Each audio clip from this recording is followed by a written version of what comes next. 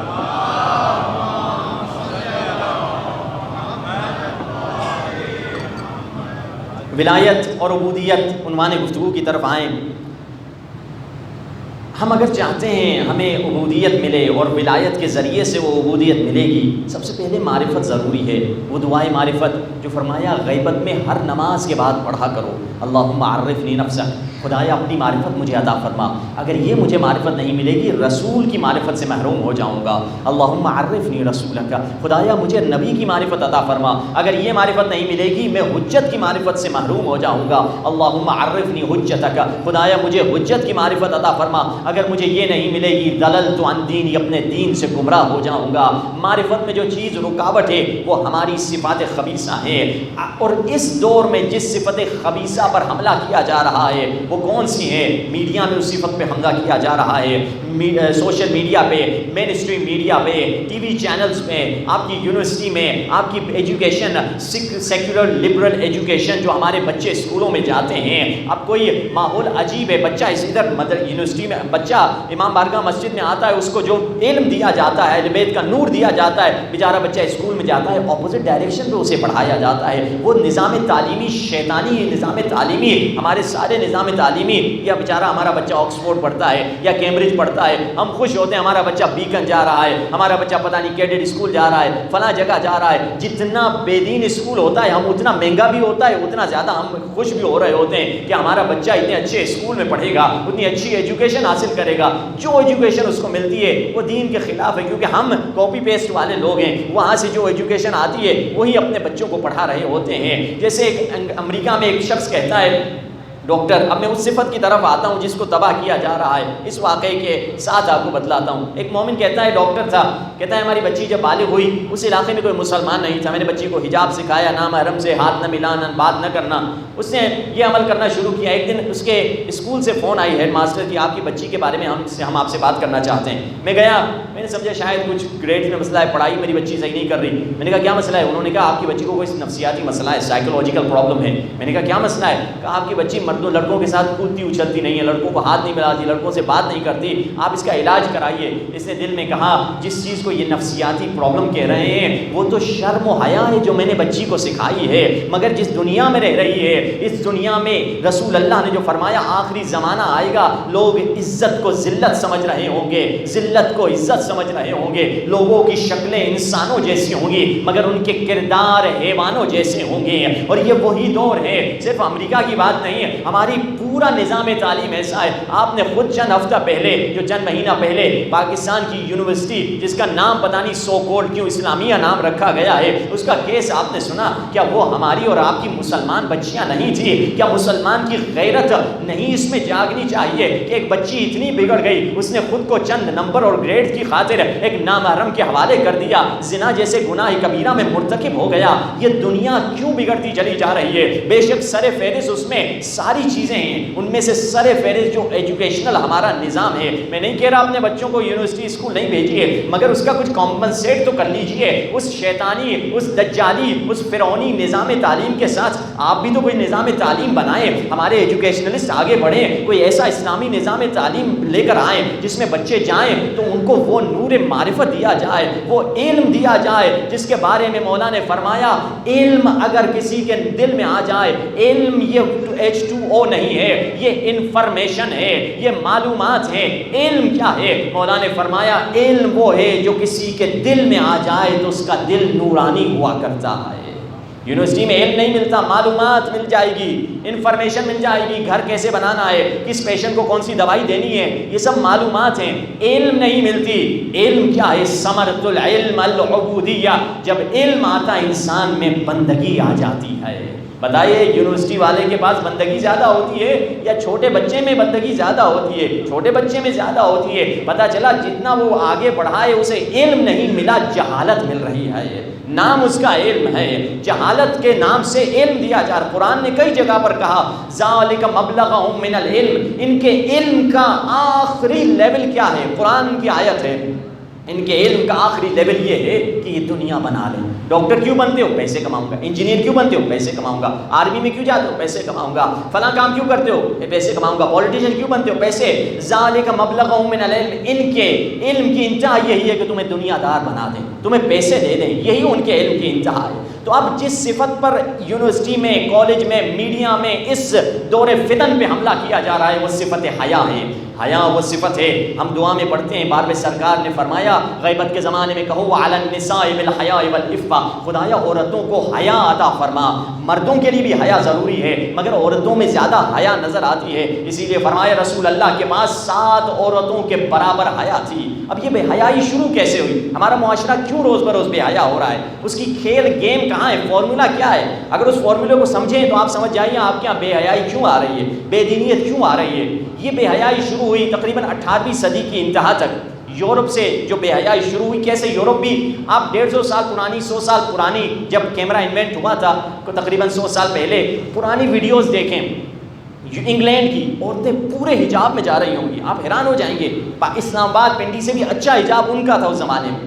تو اب کیا ہوا, وہ اتنے بے حیا ہو گئے. 18ویں صدی تک اس کی ہسٹری ہے, 18ویں صدی کے اینڈ تک عورت ووٹ دینے کے قابل نہیں تھی. یورپ میں مالک نہیں بن سکتی تھی, اونرشپ نہیں تھی عورت کی. اب ان بڑے بڑے انڈسٹریل ریولوشن آیا, صنعتی انقلاب آیا یورپ میں, بڑے بڑے کارخانے کھلے جو آج کل چائنا میں, پہلے وہ سارے کارخانے یورپ میں ہوتے تھے. تو اب وہ ان کو لیبر چاہیے تھا کارخانے والوں کو. اب انہوں نے مردوں کو تو ہائر کیا مگر ان کو مزید لیبر چاہیے تھا. کتنے لیبر آپ کے انڈیا پاکستان سے ہی لے کر گئے, مگر پھر بھی انہیں لیبر چاہیے تھی. انہوں نے کہا عورتوں کو کام پہ لگاؤ, مگر کہا مسئلہ یہ ہے کہ عورتیں تو اونرشپ نہیں رکھ سکتی, عورتیں پیسے کی مالک, گھر کی مالک نہیں ہو سکتی, وہ کام ہی نہیں کرے گی. ایک نیا لو پاس کروایا پارلیمنٹ میں جا کے بڑے بڑے تاجروں نے, پیسے والوں نے, کہ آج کے بعد عورت مالک بن سکتی ہے, گھر کی مالک, پیسے کی مالک, سواری کی مالک. ظاہراً لگ رہا تھا یہ عورت کی خدمت کر رہے ہیں، مگر انہیں چیپ لیبر کی ضرورت تھی۔ انہوں نے عورتوں کو گھر سے نکالا، کارخانے میں لے کر آئے۔ جب کارخانے میں عورتیں آئیں، ایک نیا کانسیپٹ آیا جس کو کہتے ہیں میس پروڈکشن۔ بڑی تعداد میں چیزیں کارخانوں کے ذریعے سے بننے لگی۔ پہلے ایک کپ دیر میں بنتا تھا، اب کیا ہوا، وہی 2000 کپ ایک دن میں بننے لگے۔ میس پروڈکشن سامنے آئی۔ اب میس پروڈکشن جب سامنے آئی تو میس کنزمپشن بھی ہونی چاہیے۔ آپ کے 2000 کپ بن رہے ہیں تو بکنا بھی چاہیے، نہیں بکیں گے تو فائدہ نہیں۔ میس پروڈکشن میں عورت کو استعمال کیا گیا، اس کو چیپ لیبر کے ذریعے سے استعمال کیا گیا۔ آج بھی ساری دنیا میں عورت چیپ لیبر ہے، یعنی مرد سے اس کو کم تنخواہ دی جاتی ہے۔ اچھا، اب جب انہیں چیز بیچنے کی باری آئی تب بھی عورت کو استعمال کیا، عورت کے عقل کو نہیں، عورت کی جسامت کو۔ تم برہنہ ہو کر، تم گندے لباس میں جا کر ہمارا سامان بیچو، لوگ تمہاری وجہ سے آئیں گے، ہمارا سامان بک جائے گا۔ ابھی 100 سال گزر چکے ہیں، وہی طریقہ آج کل آج تک آپ کے میڈیا، آپ کی ٹیلی ویژن میں نظر آتا ہے۔ ایک کپ کا ایڈورٹائز ہوگا جس کا تعلق کسی مرد عورت سے نہیں ہے، مگر ایڈورٹائز کی تو عورت آئے گی۔ حتیٰ کوئی مردانہ چیز ہوگی، کوئی ایسی چیز ہوگی جو مرد کی ہوگی مگر اس کی ایڈورٹائز عورت سامنے پیش کر رہی ہوگی۔ ایک منجن کا ایڈورٹائز ہوگا جس کا تعلق جنس سے نہیں ہے، مگر وہ عورت ہی آ کر اسی منجن کا ایڈورٹائز کیوں کرے گی؟ یہی شیطانی طریقہ ہے۔ لوگ تمہیں دیکھیں گے، تمہاری وجہ سے ہماری پروڈکٹ کو دیکھیں گے، ہماری پروڈکٹ بکے گی۔ اب سمجھ آیا یہ بے حیائی کی گیم کہاں سے شروع ہوئی ہے؟ جب کسی تاجر نے اپنے مال کو بڑھانا چاہا، تبھی تو رسول اللہ فرماتے ہیں حب الدنیا رأس کل خطیہ، دنیا کی محبت تمام برائیوں کی جڑ ہے۔ اگر بے حیائی آ رہی ہے، اسی مالدار پیسے بڑھانا چاہ رہا ہے۔ ابھی یہ جو غربت آ رہی ہے پاکستان میں، غربت کی لہر شروع ہوئی ہے، مہنگائی کی لہر، کیا ہوگا؟ لوگ بل نہیں دے سک رہے، کرائم بڑھے گا۔ پھر کیا ہوگا؟ پروسٹیٹیوٹس بڑھیں گے، فحشہ بڑھے گا، زنا بڑھے گا، عورتیں جسم فروشی کرنے لگیں گی۔ جب مہنگائی کی لہر اتنی بڑھے گی، یہی بے حیائی آئے گی۔ یہ بے حیائی آ کیوں رہی ہے؟ آپ نے کل سنا، مالدار اپنے پیسے کو جب بڑھانا چاہتا ہے، معاشرے میں فساد آتا ہے، معاشرے میں بے حیائی آتی ہے، اور وہ معاشرہ جو بے حیا ہو چکا ہے، خراب ہو چکا ہے، ہم اس معاشرے کی پیروی کرتے ہیں، کبھی میڈیا کی صورت میں، کبھی ایجوکیشنل سسٹم کی صورت میں۔ ہم سمجھتے ہیں جتنا ہم زیادہ ویسٹرن ہوئیں گے اتنا ہمیں ترقی ملے گی، اتنی ہمیں ڈیولپمنٹ ملے گی، جبکہ آپ دیکھیے وہ یورپ، وہ امریکہ، وہ ویسٹ جو اخلاقی طور پہ اتنا گر چکا ہے کہ پیروی کے قابل ہی نہیں ہے۔ آپ کو میں چند اپنے ان کے اپنے ہی انفارمیشن جو ان کے اپنے ہی لوکل سائٹس میں چھپتی ہیں وہ دوں کہ انگلینڈ کے بارے میں کہتے ہیں کہ انگلینڈ میں ہر سال 40,000 بچیاں، یہ یونیورسٹی کالج کی بات نہیں کر رہا، اسکول میں 40,000 بچیاں اسکول میں پریگننٹ ہوا کرتی ہیں۔ یہ انگلینڈ میں بچیوں کی بات ہو رہی ہے، اسکول کالج یونیورسٹی کی بات نہیں ہو رہی۔ فرانس میں جا کے دیکھ لیجئے، فرانس میں 80% ان کی رپورٹ کے مطابق 80% بچیاں 14 سال ہونے سے پہلے ہی اپنی ورجنٹی لوز کر چکی ہوتی ہیں۔ 14 سال سے پہلے 80% بچیاں باکرہ نہیں ہوتی، کنواری نہیں ہوتی۔ یہ وہ معاشرہ ہے۔ آیت اللہ مصباح کہتے ہیں میں امریکہ گیا، امریکہ میں فیلاڈیلفیا پنسلوینیا کے اسٹیٹ میں ایک شہر ہے، وہاں پہ ایک دوست سے ان سے ملا، پوچھا کیسی زندگی ہے؟ کہا بہت اچھی گاڑی، اچھا گھر، مجھے لوگ سائنٹسٹ کہتے ہیں، سائنسدان ہوں، پیسے کماتا ہوں، بڑی اچھی میری زندگی ہے۔ کہا خوش ہو؟ کہا قبلہ کہاں کی خوشی، خدا لعنت کرے مجھ پر کہ جس دن میں نے اس یونائٹڈ اسٹیٹ میں قدم رکھا اور یہاں پہ مائگریٹ ہو کے آیا، جس نے مجھے مشورہ دیا مجھے تباہ کر دیا۔ کہا کیوں؟ لوگ تمہیں سائنٹسٹ کہتے ہیں، چند یونیورسٹی میں پروفیسر لگے ہوئے ہو، پیسے ہے، گاڑی ہے، گھر ہے۔ کہا قبلہ یہ سب ہے مگر میرا بچہ، میری بچی اپنی نہیں رہی۔ کہا کیا ہوا؟ کہا ایک دن میں یونیورسٹی سے واپس آیا، اپنے جو لیب تھا وہاں سے واپس آیا، 10-11 بج رہے تھے، 11 سے اوپر 12 بج گئے تھے، سونے کا ٹائم تھا۔ عموماً میری بچی اس ٹائم پہ سو جاتی تھی مگر اس کی کمرے کی لائٹ کھلی بھی تھی۔ میں نے سوچا میری بچی بیمار ہے، کچھ پریشانی ہے، اس کی جا کے مدد کروں۔ میں نے دروازہ کھولا، دیکھا میری بچی کسی گورے کے ساتھ خراب اور فوش لباس میں بیٹھی ہوئی ہے اس کے بغل میں۔ مجھے شرم آ گئی، دروازہ بند کر کے سر جھکا کے جانے لگا۔ پیچھے سے میری بچی آئی، کہنے لگی الٹا اس کے بجائے کہ وہ شرم کرے مجھے ڈانٹنے لگی، تمہیں شرم نہیں آتی؟ میرے کاموں میں کیوں ناک گھساتے ہو، مداخلت کیوں کرتے ہو؟ آج کے بعد اگر میرے کام میں مداخلت کرو گے وہ پولیس کو بلا دوں گی، پولیس میرا گھر الگ کر لے گی۔ کہا اس کے ڈر کے مارے کہ پولیس میری بچی کو میرے سے الگ نہ کر دے میں چپ ہو گیا۔ کہنے لگا قبلہ میں خون جگر کے آنسو روتا ہوں کہ میری بچی میرے ہی گھر میں کسی نامحرم کو لا کر زنا کرتی ہے، میں اسے کچھ کہہ نہیں سکتا۔ یہ وہ معاشرہ ہے جس کی ہم پیروی کرتے ہیں. ہم کہتے ہیں ہمارے بچے بڑے اچھے کالج میں پڑھیں, اچھی یونیورسٹی میں پڑھیں. بھائی اس یونیورسٹی اس کالج میں انہیں کیا تعلیم دی جا رہی ہے؟ جوان خود آ کر بتاتے ہیں قبلہ کیا ماحول ہے ان کالجز کا, جو ہائی کلاس کالج ہوتے ہیں, جو ہائی فائی, جو مہنگی جگہیں ہوتی ہیں. اس کو ہم تو سمجھتے ہیں ہمارا بچہ بڑے ہائی فائی کالج میں جا رہا ہے, بڑی اچھی یونیورسٹی میں جا رہا ہے. ہماری بچی کہاں جا رہی ہے ہمیں پتہ نہیں. وہ بے حیائی کا مرکز بنا ہوا ہے. مسلمان اس لیے بے دین ہوتا چلا جا رہا ہے.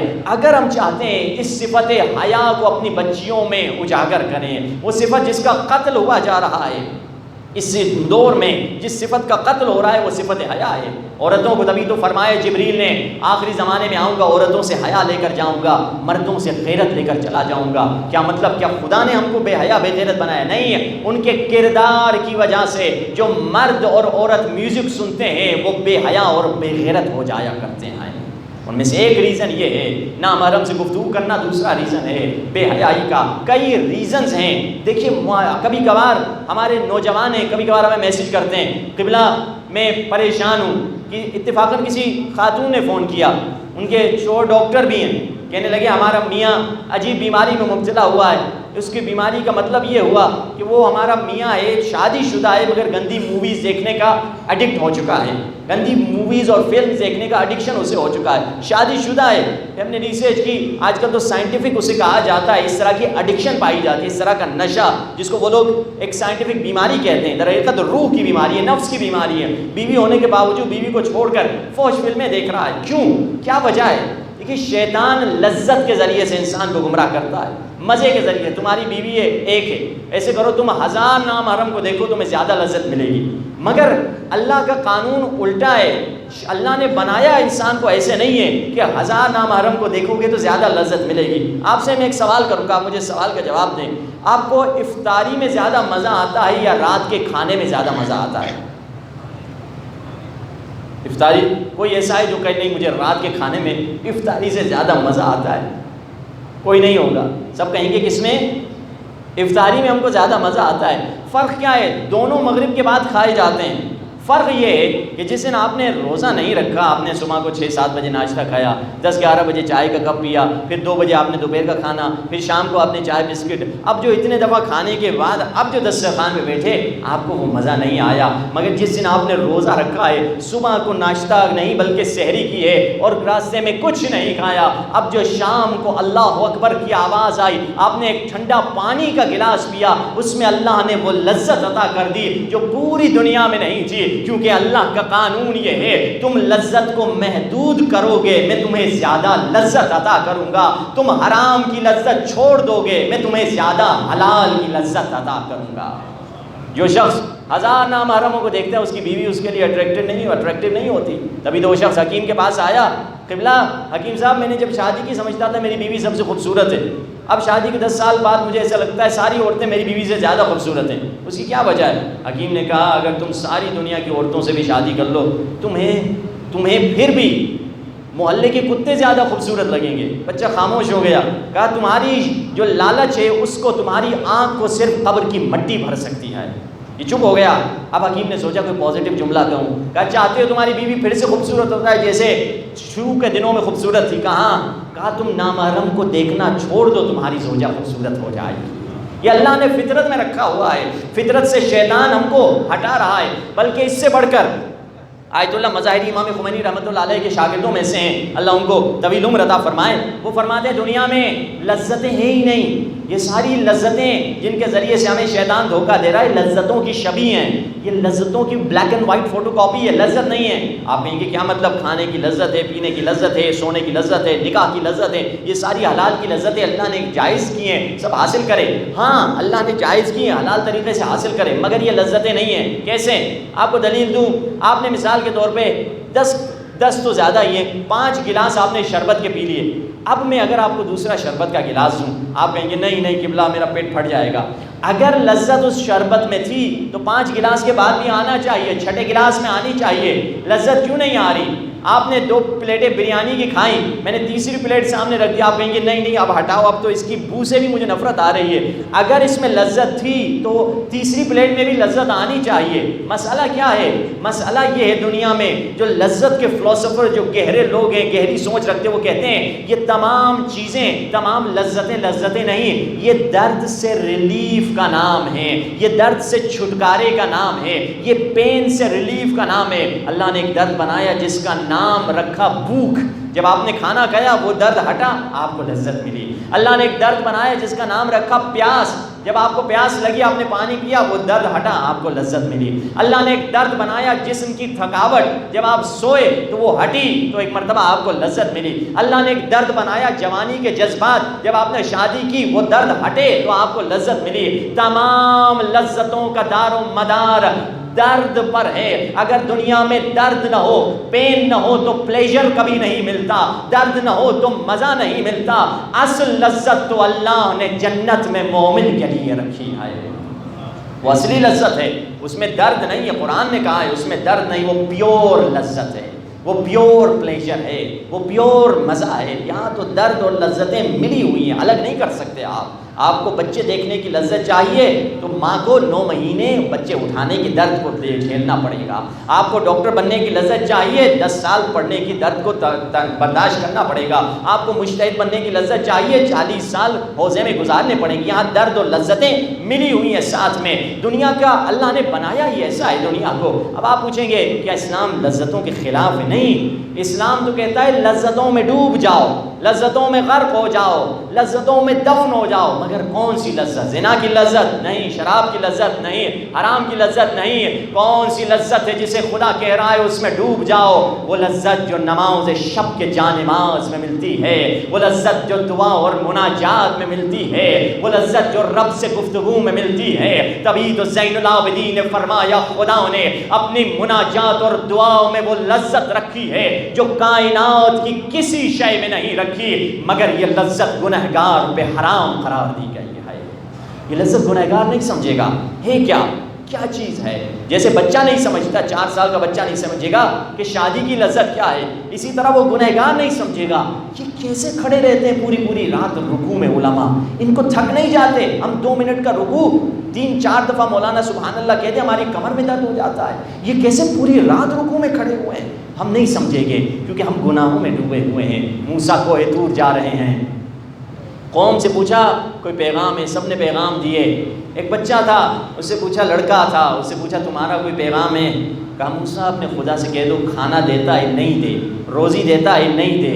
موسیٰ خدا سے کہہ دو مجھے کچھ نہیں چاہیے تم سے، مجھے شرم آتی ہے، میرے پاس تیرے جیسا خدا ہے۔ موسیٰ پریشان، کیا گستاخ، کیا بے ادب۔ چپ کر کے موسیٰ چلے گئے، تمام قوم کے پیغام سنائے، اور جب واپس آنے لگے خدا کی آواز ہے موسیٰ تو نے ہمارے ایک بندے کا پیغام نہیں سنایا۔ خدایا اس نے گستاخی کی، وہ بے ادب تھا۔ موسیٰ اس سے کہہ دو کھانا نہیں چاہیے ہم دیتے رہیں گے، روزی نہیں چاہیے ہم دیتے رہیں گے، پیسے نہیں چاہیے ہم دیتے رہیں گے، یہ تو ہم فرعون کو بھی دیا کرتے تھے، مگر موسیٰ اس سے کہہ دو میں نے تمہیں کائنات کی سب سے بڑی لذت سے محروم کر دیا ہے، میں نے تمہیں دعا اور مناجات کی لذت سے دور کر دیا ہے۔ اب دعائے کمیل پڑھنے میں مجھے لذت نہیں ملتی، کیوں؟ گناہ جب ہو چکے ہیں۔ تبھی تو مولا فرماتے ہیں جو دعائے کمیل پڑھ رہا ہے آنکھوں سے آنسو نہیں نکل رہے، استغفار کر رہا ہے آنکھوں سے آنسو نہیں نکل رہے، کیوں؟ آنکھ گناہ کر کر کے خشک ہو چکی ہے۔ جو آنکھ حرام کی لذت میں عادی ہو جائے اب اسے قرآن پڑھنے میں لذت نہیں ملے گی، اب اسے دعا پڑھنے میں لذت نہیں ملے گی۔ مولا علی فرماتے ہیں آنکھوں کی خشکی دل کی سختی کی وجہ سے ہے، اور دل کی سختی کثرت گناہ کی وجہ سے ہے، اور کثرت گناہ موت کو بھلا دینے کی وجہ سے ہے، اور موت کو بھلا دینا دنیا کی محبت کی وجہ سے ہے جو تمام بیماریوں کی جڑ ہے۔ اگر ہم چاہتے ہیں یہ لذت حاصل کریں تو توبہ کا دروازہ کھلا ہوا ہے۔ اہل بیت نے فارمولاز بھی ہمیں دیے ہیں کہ اگر چاہتے ہو اس آنکھ کو پاک کرو، طاہر کرو۔ یہ آنکھوں کا گناہ اتنا خطرناک ہے، ایک قاری قرآن کو آنکھوں کے گناہ نے قاتل علی بنا دیا تھا۔ وہ قاری قرآن تھا ابن ملجم، اگرچہ وہ اپنے ارادے سے آیا تھا مگر اس کے ارادے کو مزید اس عورت نے تیار کر دیا۔ کوفے کی حسین ترین لڑکی کو جب اس نے دیکھا کہا تم سے شادی کرنا چاہتی ہوں، چاہتا ہوں. کہا لڑکی نے میرا حق مہر بہت زیادہ ہے. کہا جو بھی دینے کو تیار ہوں. کہا میرا حق مہر اتنا زیادہ ہے قیامت سے لے کر ازل سے ابد تک کسی کا حق مہر اتنا مہنگا نہیں تھا. میرا حق مہر بہت مہنگا ہے. کہا جتنا مہنگا ہے میں دینے کو تیار ہوں. کہا میرا حق مہر یہ ہے علی کا سر میرے پاس لے کر آ. اس کے آنکھوں کی گناہ نے اسے قاتل علی بنا دیا تھا. اگر چاہتے ہیں لذت عبادت ملے آنکھوں کو پاک کریں. تنہائیوں میں وہ گناہ جو تنہائیوں کا موبائل کی صورت میں ہیں، رہبر معظم کہتے ہیں یہ سوشل میڈیا جوانوں کا قتل گاہ ہے، ان کا ایمان کا قتل گاہ ہے. ایمان تباہ ہو رہا ہے. ایک طریقہ یہ ہے. دوسرا طریقہ، ایک تاجر تھا، ہمیشہ امام رضا کی زیارت کو آتا تھا اور تہران میں رہنے والا تھا. اس دفعہ یہ کہتا ہے اس دفعہ جب میں امام رضا کی زیارت کے لیے آیا بہت خشک زیارت تھی، مزہ نہیں آیا، یعنی آنسو نہیں نکلتے تھے. علماء کہتے ہیں جب بھی آپ کو انشاءاللہ خدا مشہد اور تمام کربلا نجف کی زیارت نصیب فرمائے، جب بھی آپ جائیں یہ فارمولہ اپنے پاس رکھیے، یاد رکھیے اس فارمولے کو. علماء کہتے ہیں آپ جب بھی دروازے پر جائیں تو اذن دخول پڑھا کریں، مولا سے پرمیشن لیا کریں. مگر کیسے پتہ چلے مولا نے مجھے اجازت دی ہے یا نہیں؟ ہمارے مانوی کان تو کھلے ہوئے نہیں ہیں، مانوی طور پہ ہم بہرے ہیں کہ مولا کہیں بسم اللہ علیکم السلام، مولا کی آواز سنیں، مولا جواب دیتے ہیں. مگر ہمیں کیسے پتہ چلے مولا نے آنے کی اجازت دی ہے یا نہیں؟ علماء کہتے ہیں دیکھو آنکھوں سے اگر آنسو جاری ہو گئے تو سمجھ جاؤ زینب کے بھائی نے آنے کی اجازت دے دی ہے. یہ آنسو اذن دخول کے موقع پر. کہا امام رضا کے حرم پہ میں اذن دخول پڑھتا تھا، آنسو نہیں نکلتے تھے. پھر میں نے بہت کوشش کی مگر کوئی زندگی میں چین نہیں آئی. 2-4 دن مشہد ٹھہرا. آخری دن شام کو فلائٹ تھی. میں نے سوچا آخری زیارت کروں. زیارت کر کے نکلا. میں نے دیکھا بوڑھا ہے، بہت سارا سامان ریڑھی پر دھکیلتا ہوا جا رہا ہے، جو سامان اپنی کیپیسٹی سے زیادہ دھکیل رہا ہے. میں نے کہا بابا جی کیوں اتنی لالچ کرتے ہو؟ جب اٹھا نہیں سکتے اتنا سامان کیوں اٹھاتے ہو؟ بوڑھے نے کہا تم نہیں جانتے میرے حالات کیا ہیں.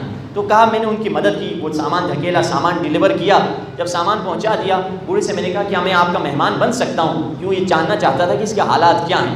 کہا تھوڑی دیر دیکھا، اس نے کہا ٹھیک ہے مہمان حبیب خدا ہے آ جاؤ. کہا چھوٹا سا گھر تھا. میں نے پوچھا تمہارا مسئلہ کیا؟ اس نے چائے سامنے رکھی، میں نے چائے پی. کہا تمہارا مسئلہ کیا ہے؟ کہا میری بیٹی جوان ہے، اس کی شادی طے ہو چکی ہے، ڈیٹ طے ہو چکی ہے، میرے پاس اس کے جہیز کے پیسے نہیں ہیں، اپنی طاقت سے زیادہ کام کر رہا ہوں تاکہ بیٹی کے جہیز کا بندوبست کر سکوں. کہا اچھا میں تمہاری بیٹی کے جہیز کا ایک تمہارے چیک لکھ کے دیتا ہوں. کہا میں نے بڑا چیک لکھ کے ان کو دے دیا. کہ یہ پیسے بینک سے ریسیو کر لو اور تمہارے جو شادی کا مسئلہ ہے بیٹی کا سب حل ہو جائے گا. کہا جب میں اس گھر سے نکل رہا تھا اس بوڑھے کی بیٹی اور بیوی رو رو کے مجھے دعائیں دے رہے تھے کہ تم نے ہمارا مسئلہ حل کر دیا، خدا تمہارے مسائل کو حل کر دے. کہا میں نے ٹائم دیکھا بھی میری فلائٹ میں تھوڑا ٹائم تھا. میں نے سوچا آخری مرتبہ اپنے مولا کو خدا حافظی الوداعی زیارت کر لوں. اب جو میں امام رضا کے روزے پہ گیا، اب میں نے زری کے سامنے کھڑے ہو کر اپنے سینے پہ ہاتھ رکھ کے جب میں نے کہا السلام علیک یا غریب الغرباء، اب آنسوؤں کا سمندر میری آنکھوں سے نکل رہا تھا.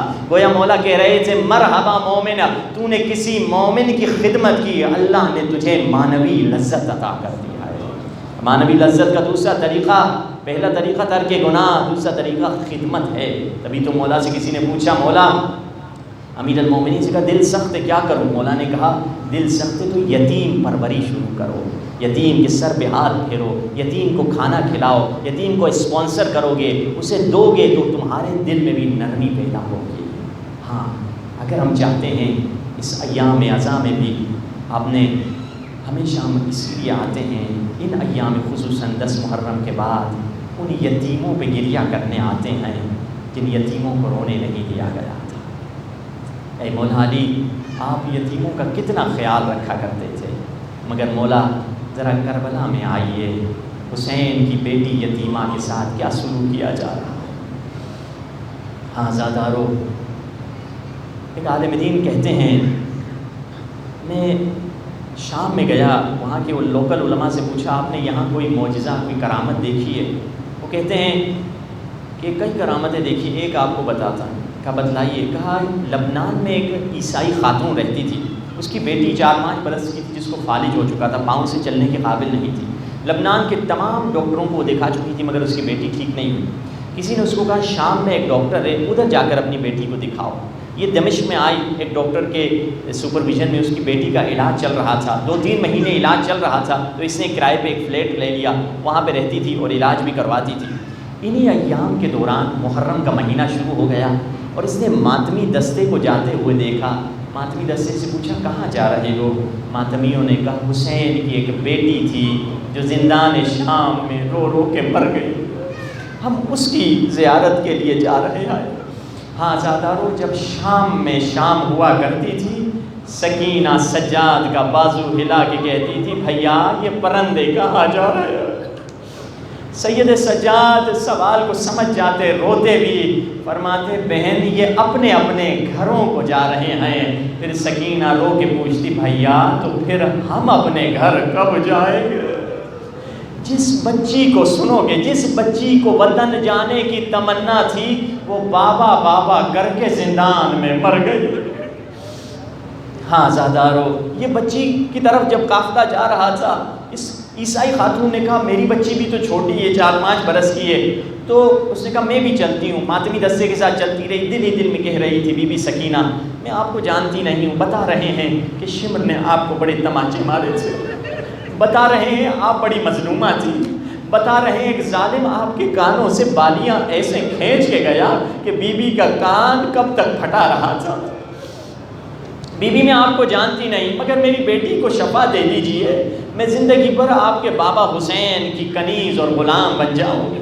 کہا 2 گھنٹے چلتی رہی، آخر مجھے خیال آیا کہ میری بچی اگر جاگ جائے گی اکیلی یہ ڈر جائے گی۔ جلدی سے میں قافلے سے دستے سے الگ ہوئی، اپنے فلیٹ میں گئی، چابی لگا کے جب میں نے دروازہ کھولا، وہ بچی جو چلنے کے قابل نہیں تھی وہ دوڑتی ہوئی آئی اور اماں سے لپٹ گئی۔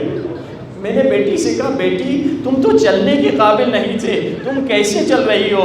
بچی نے رو کے کہا اماں ابھی ایک چھوٹی بیوی آئی تھی۔ سنو گے عزادارو، برداشت کرو گے؟ اماں اس بیوی کے منہ پہ تماچوں کے نشان تھے۔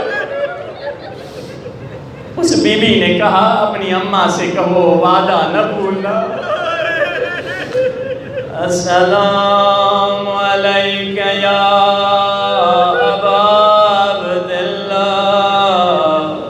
السلام علیک یا ابن رسول اللہ، السلام علیک یا ابن امیر المومنین وابن سید الوسیر، السلام علیک یا ابن فاطمہ سیدت نساء العالمین۔ مل کے اپنے بے کفن آقا کو سلام کریں، ایسے محسوس کرو، تصور کرو جیسے بین الحرمین میں کھڑے ہو، ایک طرف عباس کا روزہ، ایک طرف حسین کا روزہ، سینے پہ ہاتھ رکھ کے کہہ رہے ہو السلام علی حسین، مل کے وعلی علی ابن وعلی اولاد وعلی صحابہ۔ عزادارو، جب یہ لٹا ہوا قافلہ مدینہ پہنچا، سب سے پہلے جو بی بی استقبال کے لیے آئی وہ مادر عباس ام البنین تھی۔ عزادارو، گڑ گڑ کے نہ رونا، آج عباس کے مصائب ابتدا میں پڑھنا چاہتا ہوں، کیونکہ امام زمانہ فرماتے ہیں جہاں 2 مصائب پڑھے جائیں میں وہاں ضرور آتا ہوں، ایک عباس اور ایک پھپھی زینب کے مصائب، یہ دونوں مصائب آج میں پڑھوں گا۔ امام زمانہ سے ہاتھ جوڑ کے کہوں گا مولا ہم سب گنہگار یہاں جمائے، مولا مجھے معلوم نہیں آپ کہاں پہ، آپ نجف میں آئے یا کربلا میں ماتم کر رہے ہیں، یا ٹوٹی ہوئی قبر زہرا پہ سر رکھ کے رو رہے ہیں۔ مولا جہاں بھی ہے ہم گنہگاروں کی مجلس میں تشریف لائے۔ مولا کے آنے سے ہماری تقدیریں بدل جائیں گی۔ بی بی ام البنین آئی، مولا سجاد سے پوچھا، سجاد میرے آقا حسین کی کیا خبر ہے؟ سجاد اچانک بری خبر نہیں دی جاتی، اشارے میں جواب دیتے ہیں، کہتے ہیں اماں تیرے بیٹے نے وفا کی انتہا کر دی۔ پھر بی بی پوچھتی ہے، نہیں سجاد میں نے عباس کا تو نہیں پوچھا، میں تم سے زہرا کے لال کا پوچھ رہی ہوں، تو زہرا کی کنیز کے بیٹے کا بتا رہا ہے۔ اجرکم اللہ، گھڑ گھڑ کے نہ رونا زیادہ رو، بتا میرے آقا حسین کی کیا خبر ہے؟ مولا سجاد فرماتے ہیں، اماں میں بیمار تھا، مجھے بس اتنا معلوم ہے آخری مرتبہ ذوالجناب بابا کو پھوپھی زینب نے سوار کرایا تھا۔ ہائے ماتم بھی کرتے جاؤ، روتے بھی جاؤ۔ جیسے ام البنین نے یہ سنا، ہاتھ کانپے، عصا زمین پہ گری، نجف کی طرف رخ کر کے کہا، یا علی آپ عباس پہ ناز کرتے تھے، عباس کیا حسین کو چھوڑ گیا؟ جیسے ام البنین کا یہ جملہ زینب نے سنا، زینب آگے بڑھی، کہا اماں عباس کا گلہ نہ کرنا، جب میں نے سوار کرایا تھا اس وقت عباس کے پاس کٹ گئے تھے۔ اجرکم اللہ۔ بی بی ام البنین کربلا کے بعد ایسے درد بھرے مرثیے پڑھا کرتی تھی۔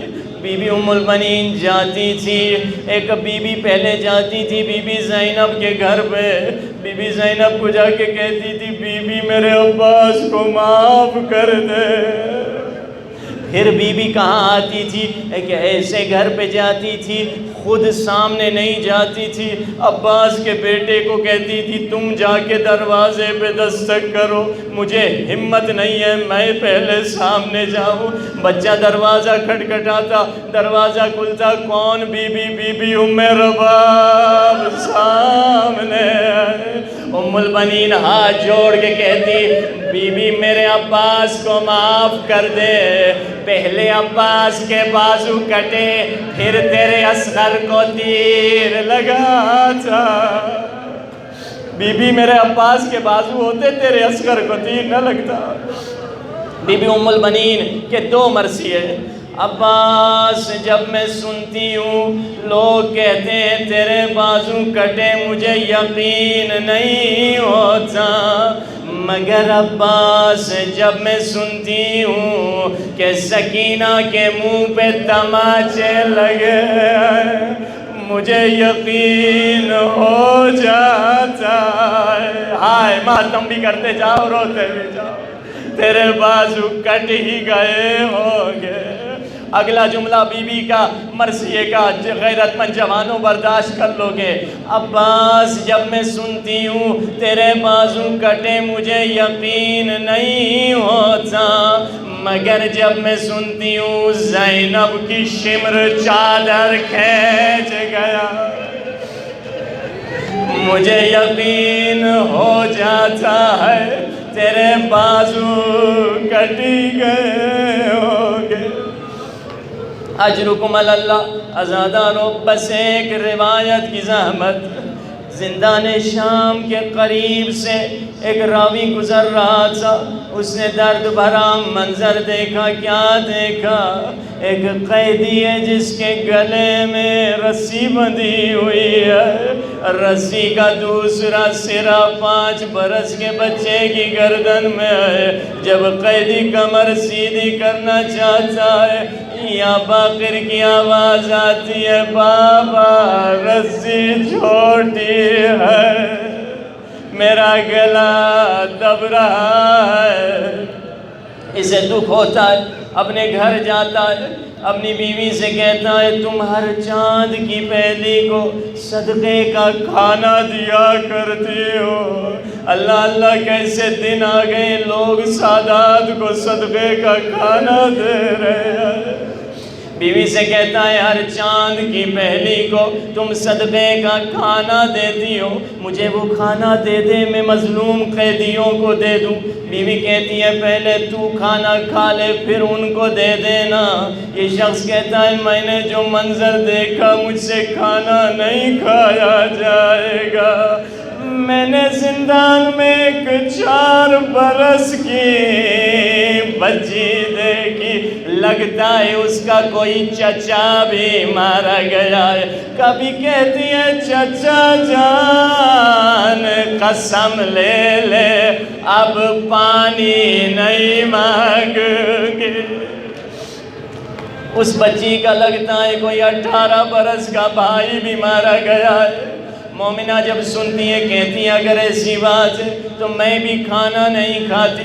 کھانا لے کر اپنے شوہر کے ساتھ زندان میں آئی، کھانا بی بی زینب کے سامنے رکھا، بی بی خود بھی کھانا کھا لے اپنے بچوں کو کھانا کھلا دے۔ بی بی زینب نے پوچھا یہ کیسا کھانا ہے؟ مومنہ نے کہا یہ صدقے کا کھانا ہے۔ اللہ جانے دل زینب پہ کیا گزری ہوگی۔ بی بی زینب نے کہا ہم صدقے کا کھانا نہیں کھاتے۔ کھانا لانے والی کہتی ہے بی بی نہ گھبرا، یہ کسی معمولی انسان کا صدقہ نہیں، یہ تو میرے مولا حسین کا صدقہ۔ جیسے حسین کا نام آیا زندان کے کونے میں بیٹھے ہوئے بچوں نے کہا ہائے مظلوم حسین، ہائے غریب حسین۔ مومنہ نہ سمجھی یہ بچے حسین کے نام پہ کیوں رو رہے ہیں۔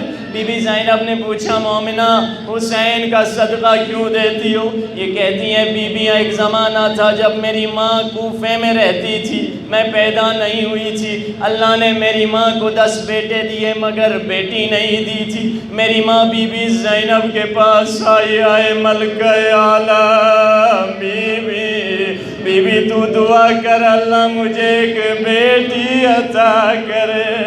بی بی زینب نے دعا کی، میں پیدا ہوئی۔ اب کھانا لانے والی فخر سے بی بی زینب کو دیکھ کے کہتی ہے اے قیدی بی بی میں زینب کی دعا کا اثر جیسے آپ سن بھی رہے ہیں رو بھی رہے ہیں، زینب سن بھی رہی تھی رو بھی رہی تھی۔ بی بی میں پیدا ہو گئی مگر اکثر بیمار رہا کرتی تھی۔ میری ماں پھر سے مجھے بی بی زینب کے پاس لائی۔ آقا زادی آپ کی دعاؤں سے بیٹی پیدا تو ہوئی ہے مگر بیمار رہتی ہے۔